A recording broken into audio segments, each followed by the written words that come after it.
No, start all over at the front top. Linnell was born September the 8th, 1914, in the city of Gray, Georgia. He was one of the 12 children born to Alonzo and Eunice. A little known fact about Linnell was that as a child, he had the nickname Jenny Bell, named after a stubborn mule his family had. This nickname may seem odd to those who knew Linnell for his gentle, kind nature. However, in one area, the stubbornness did seem to display itself. He remained stubborn and unmovable in standing up for the true God he loved, Jehovah. Linnell said he was convinced that he had found the truth and took a stand for as a youth for Jehovah. His parents loved God's truth and took a stand as a youth for Jehovah. His parents loved God's word, and he would accompany them in passing out leaflets to help others do the same. At the age of 26, he was given the opportunity to symbolize his dedication in 1940 by being baptized in a creek near Ocilla, Georgia, with his brother Wilton and sister-in-law Josephine. The three of them started the first congregation of Jehovah's Witnesses in Denton, Georgia.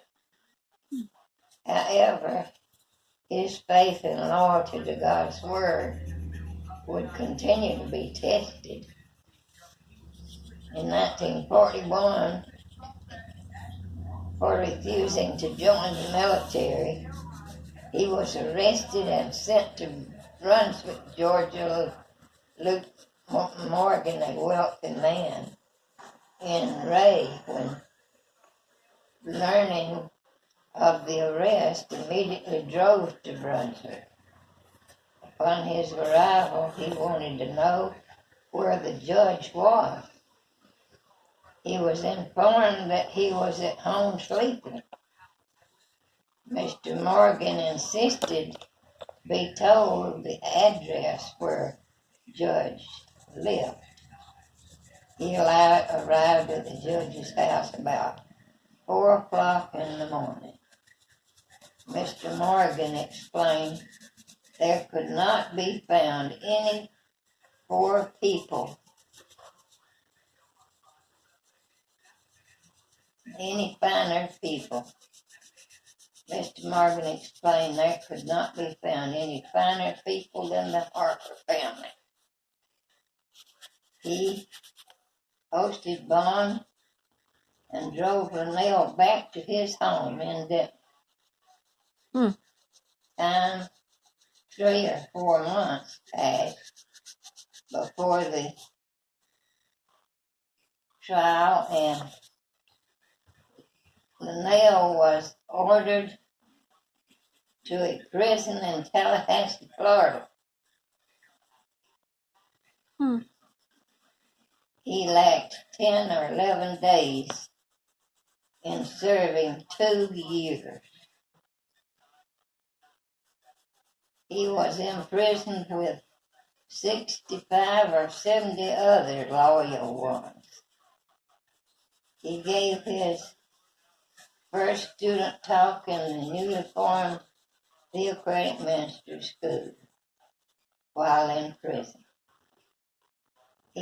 They all received encouragement when Brother Macmillan, the zone overseer, would come to visit them. He could only stay a few hours, but Linnell recalled what a true strengthening aid he was.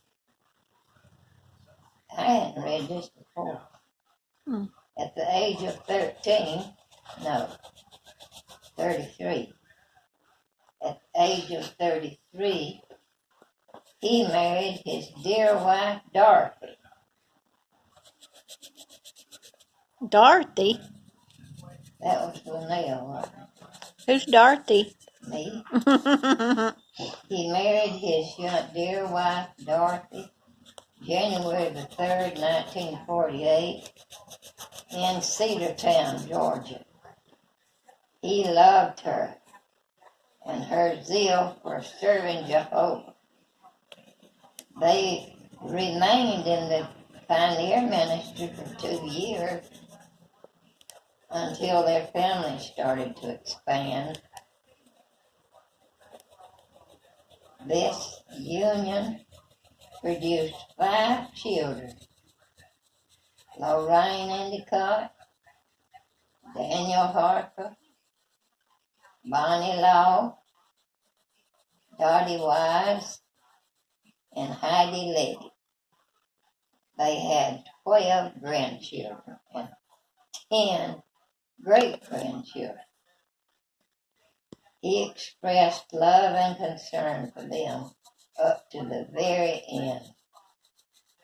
The day before his passing, he roused up enough strength to say long prayers aloud in their behalf. The family is comforted in knowing that he was loyal to his wife, children, and his dear God Jehovah. His family would also like to express a genuine thank you for the kindness and support that they have received.